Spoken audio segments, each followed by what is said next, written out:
ito yung parallel. Titingnan mo yan kung kasya ka dyan. Yan, dikit mo lang. Dikit mo lang. Dikit pa. Okay na yan. Mahaba naman, di ba? Pag papasok pa tayo dyan, kasya. So, dito tayo mag-ano? Ang gawin mo, tatabihan mo yung traktora. Kahit kapiraso lang, kahit gabuhok lang yung pagitan mo dyan. Yan, dikit mo lang. Mga isang dangkal. Basta ang mahalaga dyan, sir, yung likod natin at likod ni traktora. Binaklas na si traktora.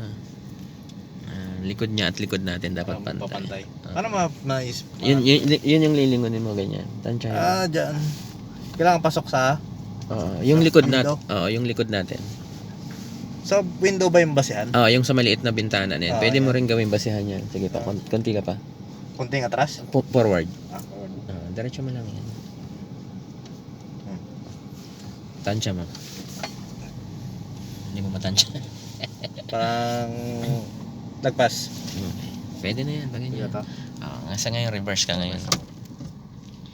Tapos ang gawin mo sir, i-one turn mo lang. Hindi siya full turn ha. Iba yung sagad mo para malaman mo. Yan. 1, 2. Okay. Isang turn lang. Yun yung isa lang. Isa lang yan. Tapos atras mo ngayon. Atras mo lang ng atras yan. Tapos itong side mirror mo, hintayin mong lumagpas or tumapat siya dun sa pinakagitna. Yung lagay ng plate number. Yung side mirror mo na yan. Yung pinakagitna. Yung may ganyang bakal tapat mo yung side mirror mo bago mo ibalik sa kaliwa. Yan. Ganyan. Pag konti na lang. Ayan, stop. Ayan, ganyan. Pag nakatapat siya ng nakadiagonal saka mo ibalik yung tumapat sa... Yun sa may pinakagitna niya, yung may ganyang bakal. Doon mo nakatapat ako? Yung pwedeng ikaw, yung katawan mo or yung side mirror mo. Nang nakadiagonal ka. Saka mo ibalik yung manibela sa kaliwa. Kaliwa, full turn. Full turn. From one turn to full turn yan sa ganun. Yan. Tapos atras ka pa rin. Tapos pag atras mo ngayon sir, yung gutter naman ngayon ang tingnan mo. Yung gutter na yun. Pag gusto mong ibaba yung side mirror, pwede mong ibaba yan. Kasi ako may camera ako dito. Okay. Kasi pag hindi mo nakita yung gutter sir, babanggain mo yung gutter. Pero hanggat nakikita mo yung gutter niyan, lumalabas yan. Pero yung bus, siyempre, lingunin mo ng konti. Baka masama yung loob ng bus. Tampo. Hindi mo ako pinampansin Ganyan lang, tapos kita mo siya. Tapos unti-unti na siya dumidiretso. Mahalaga dyan yung gutter. Tapos ganyan, diretso na siya. Yan na. Tapos balik mo siya dalawa. Para gitna na. Yan, okay na yan. Tapos yung distance mo na yun sa harap, pwede na yan. Pwede na ito, no?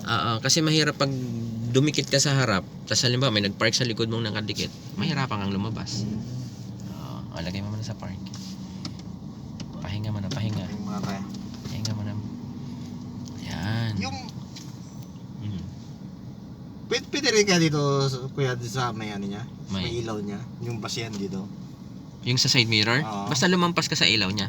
Pwede na rin. Basta lumampas? Basta lumampas. Wag lang yung kanto mismo nung bumper niya. Kasi pag bawi mo dun, medyo nakausli ka dun sa kaliwa. Hindi ka pantay dito. Kasi ano lang yan, parang kumbaga may style kasi dun na full turn. Full turn? Full turn. Tapos ang ginagawa nila, pag full turn, atras mo na. Tapos side mirror nga, pag tumapat sa bumper, ididiretso. Tapos atras ulit. Tapos bumper yung tinatapat nila. Yung bumper mo daw at bumper ng likod na yan, saka mo bawiin yung manibela sa kaliwa. So ang layo ng atras mo kasi pag ganun. Kaya kumbaga yung ginagawa ko, shortcut ko lang. Pagka kunyari, kotse to, ang magiging basihan ko, yung plate niya pa rin. Plate number pa rin. So parang sa gitna niya. Itatapat ko to. Itapat mo yung side mirror mo ng nakadiagonal. Basta yung side mirror mo or ikaw. Pag nahirapan kang tansyahin yung side mirror na tumapat sa kanya, yung katawan mo. Yung katawan. Itapat mo dun sa plate number ng nakadiagonal ang position mo. Pwede siyang ganun.